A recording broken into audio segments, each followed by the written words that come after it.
मित्रांनो, आता जे काही लाभ हा शासनाकडून दिला जातो, तो तुमच्या आधारला लिंक असलेल्या बँक अकाउंटला दिला जातो. मग नेमकं तुमच्या आधारला कुठली बँक लिंक आहे, कसं तपासायचं आहे, तर तुम्हाला NPCIच्या ऑफिशियल वेबसाईटवरती यायचं आहे. या वेबसाईटची लिंक मी डिस्क्रिप्शनमध्ये दिलेली आहे. या वेबसाईटवरती आल्यानंतर तुम्हाला इथं बरेच ऑप्शन दिसतात. About NPCI, customer, business, satisfaction. आता तुम्हाला इथं 2 नंबरच्या त्या कस्टमरवरती क्लिक करायचं आहे. केल्यानंतर तुम्हाला इथं ऑप्शन दिसेल आधार भारत आधार सेटिंग इनेबल. आधार बेस ज्याला आपण आधार सेटिंग किंवा आपण त्याला डीबीटी सुद्धा म्हणतो. डीबीटी डायरेक्ट बेनिफिशरी ट्रान्सफर म्हणजे डायरेक्ट बेनिफिशरी जवळ तो पैसा मिळत असतो, ज्याला आधार कार्डला बँक लिंक असेल त्याला. नेमकं तुमच्या आधारला कुठली बँक लिंक येते या वेबसाईटच्या माध्यमातून आपण चेक करू शकतो. आणि जर नसेल आधारला बँक लिंक नसेल तर तुम्ही इथं लिंक सुद्धा करू शकतात किंवा डिसलिंक करून तुम्हाला जर बँक चेंज करायची असेल ती सुद्धा इथून करू शकतात. इथं तुम्हाला बरेच ऑप्शन दिसतात तुमच्या साईडला. तुम्हाला दाखवतो मी आता. इथं होम आहे. इथं तुम्हाला आधार सेटिंग डी सेटिंग आहे. इथं तुम्ही सेटिंग करू शकता. तुम्ही इथं डी सेटिंग सुद्धा करू शकता, म्हणजे आधार तुम्हाला कट करायचं असेल ते करू शकतात. अकाउंट डिटेल पाहू शकतात.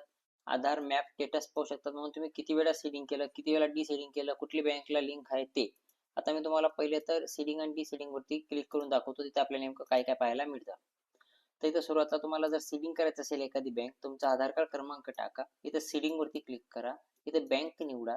इथं फ्रेश सीडिंग आहे का ते करा, किंवा तुम्हाला moment same bank with another bank करायचं आहे का. एखादी वेळेस तुमची बँक असेल SBI आणि तुम्हाला बँक ऑफ बडोदा करायचं असेल तर हे निवडा. Moment for on bank to other bank.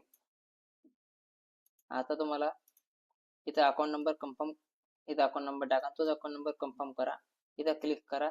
Captcha टाकून सबमिट करा. तुमच्या आधारला लिंक असलेल्या मोबाईल नंबर ओटीपी टाका. तुमचं झालेलं आहे. तुमच्या 48 तासाचा तुमची सीडिंग होऊन जाईल.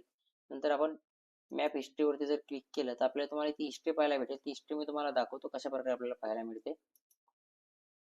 इथं आधार कार्ड क्रमांक टाकायचे. नंतर तुम्हाला हा जो कॅप्चा जसाचा तसा इथं फिल करून घ्यायचा आहे.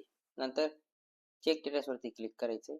आधार कार्डला लिंक असलेल्या मोबाईल नंबरचे शेवटचे 4 डिजिट इथं पाहायला मिळतील. नंतर त्याच्यावरती आलेला OTP इथं टाकायचा आहे.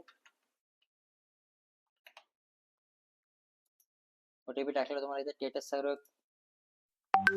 मित्रांनो, मी इथं स्टेटस चेक करतोय किंवा मॅप हिस्ट्री चेक करतोय तर कधी एरर आहे.